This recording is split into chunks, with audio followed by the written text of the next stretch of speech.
dimulai. 3, 2, 1.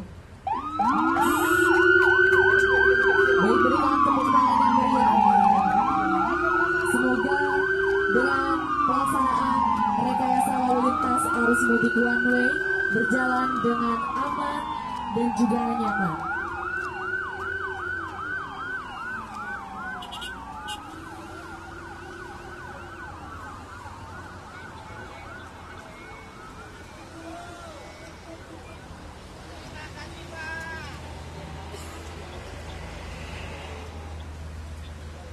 Baik, kita ucapkan alhamdulillahirabbil alamin karena pembukaan rekayasa lalu lintas arus mudik one way semoga berjalan dengan aman, nyaman dan juga lancar. Diharapkan para pemudik dapat sampai dengan tujuan dalam keadaan sehat walafiat.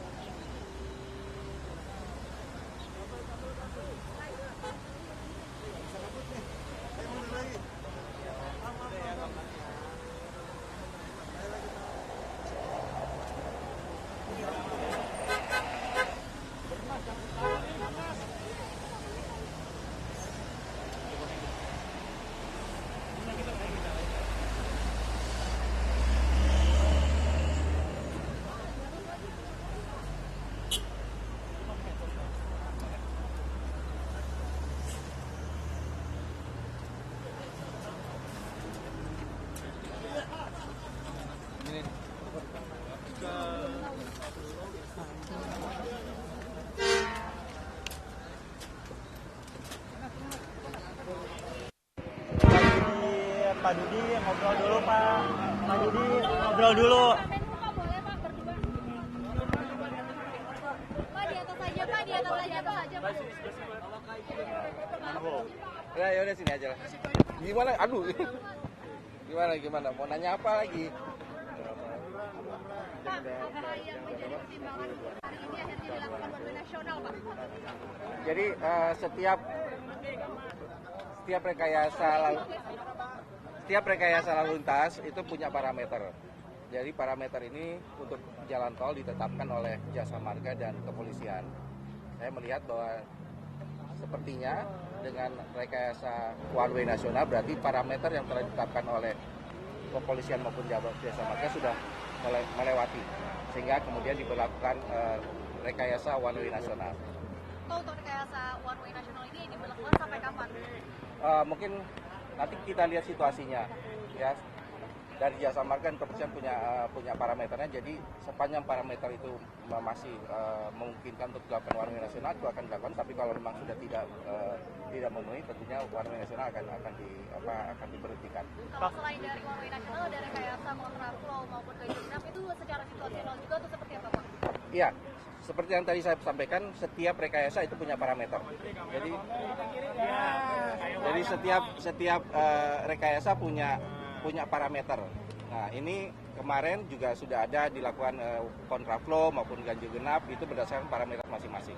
Parameter ataupun persyaratannya apa aja, Pak? Mungkin ada jumlah kendaraan tertentu sampai akhirnya nanti one way? Ya, jumlah kendaraan tentu yang dihitung. Lalin per jam yang ditetapkan itu seperti kalau nggak salah ada 5.500, kemudian 6.000 sampai 7.000. Kalau sekarang 8.500. Untuk one way nasional 8.500 per lalin per jam. Pak, penegasan berarti hari ini puncak dari arus mudik ya Pak ya? Dari sini. Ya, kalau kita lihat dengan jumlah kendaraan yang sudah 8.500 per jam, maka kami bisa menyampaikan bahwa ini adalah puncak dari hari mudik. Prediksinya sendiri Pak untuk jumlah kendaraan pada puncak arus mudik hari ini? Kita mesti 2,1 juta total ya, secara keseluruhan sampai dengan H+2. Pak, ini kan one way sudah dimulai pada imbauan nggak untuk pemudik menggunakan jalur A atau B itu mereka yang mau kemana misalnya, apakah yang ke Jawa disarankan ke ambil yang kanan atau bagaimana? Karena ini sudah diatur, jadi kita sih tidak membatasi arus A atau B. Yang penting kita sarankan bahwa mereka mengemudi dengan hati-hati. Antisipasi apa saja Pak yang sudah dilakukan nanti kalau sesuatu yang jadi di jalan? Pihak kepolisian sudah menempatkan personilnya di lajur ini, dan tentunya dari pihak kepolisian sudah mengantisipasi semua hal yang mungkin akan terjadi apabila para pemudik melewati jalan one way nasional ini.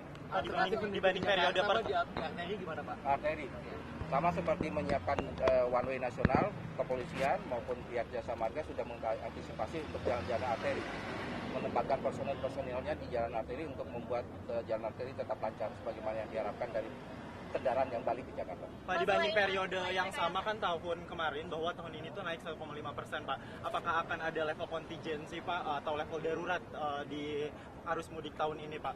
Saya rasa karena kenaikannya tidak sedemikian drastis dibandingkan tahun kemarin, maka perlakuannya kurang lebih sama seperti kami lakukan dengan tahun kemarin. Pak, selain rekayasa arus lalu lintas, apalagi antisipasinya mungkin dari pembatasan angkutan barang atau apa? Kalau pembatasan angkutan kemarin itu sudah kami lakukan dari tanggal 24 Maret hingga nanti tanggal 8 April. Jadi itu adalah bagian dari antisipasi kita untuk mengatasi masalah para pemudik yang akan melintasi di jalan tol khususnya. Tapi masih ada beberapa sejumlah angkutan barang yang melintasi, itu berarti pengecualian atau seperti apa, Pak? Kita kan tidak, kan namanya pembatasan, tidak semua kendaraan berat kita larang, bukan larangan. Jadi ada kendaraan berat yang memang kita bolehkan untuk melintas, seperti yang mengangkut bahan baku sembako, kemudian BBM itu kita, dan ada beberapa kategori lain yang kita izinkan untuk melintas. Pak, tahun lalu banyak kritikan soal kontraflow Pak, yang juga menjadi salah satu faktor kecelakaan di kilometer 58 begitu. Apakah ada skema untuk mengantisipasi hal itu tidak terjadi lagi nggak Pak? Mungkin Pak Waka juga Mungkin dari Pak Waka bisa skema untuk antisipasi di kontraflow gitu, terjadi kecelakaan. Terima kasih. Pertama saya ingin menambahkan keterangan dari Bapak Menteri Perhubungan tadi ya, berkaitan dengan pemberlakuan pengaturan atau rekayasa lalu lintas. Jadi hari ini kita kembali melakukan untuk one way satu arah.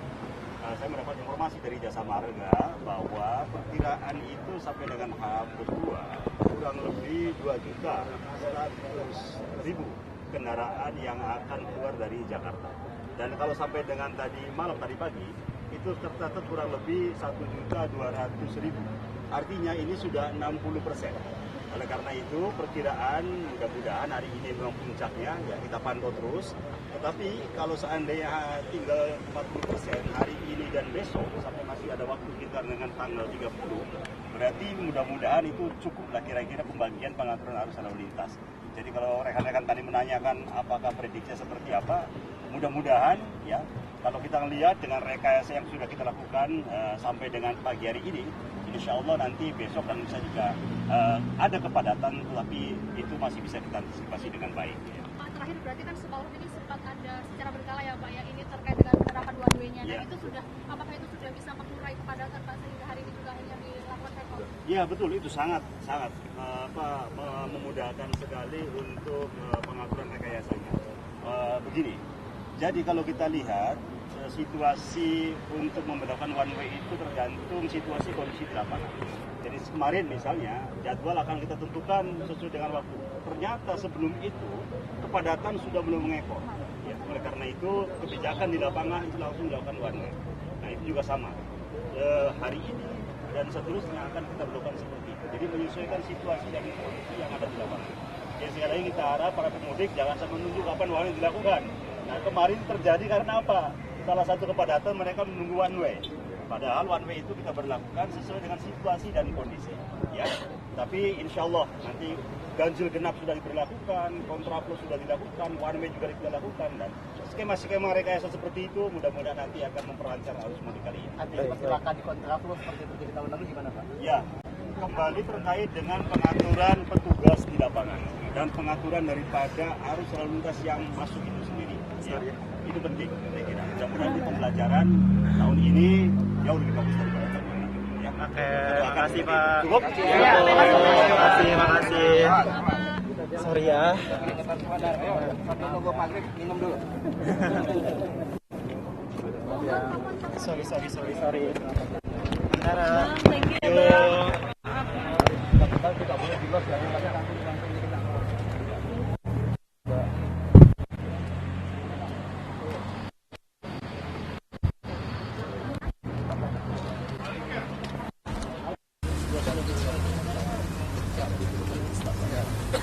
Justru anunya itu sangat ya.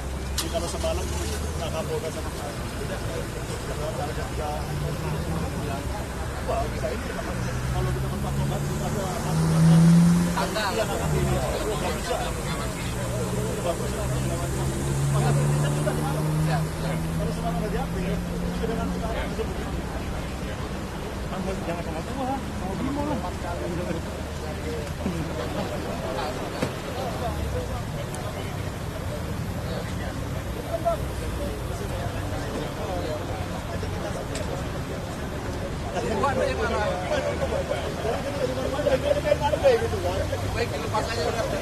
Ya artinya lebih bagus kita melihat ini aja Pak, berapa yang sudah masuk, ekornya di mana. Ekor mau masuk ya jangan menunggu waktu, kita harus sengaja bilang.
Izin Bang, maaf Pak.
Mai, singkiran dikit dulu. Gambarnya lagi di tag, singkiran dikit.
Pakai yang tadi aja.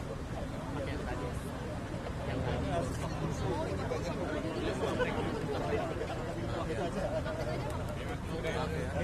Siapa yang itu? Nanti habis ini ya. Pak Bruno yang mana? Jadi kayak di pacing.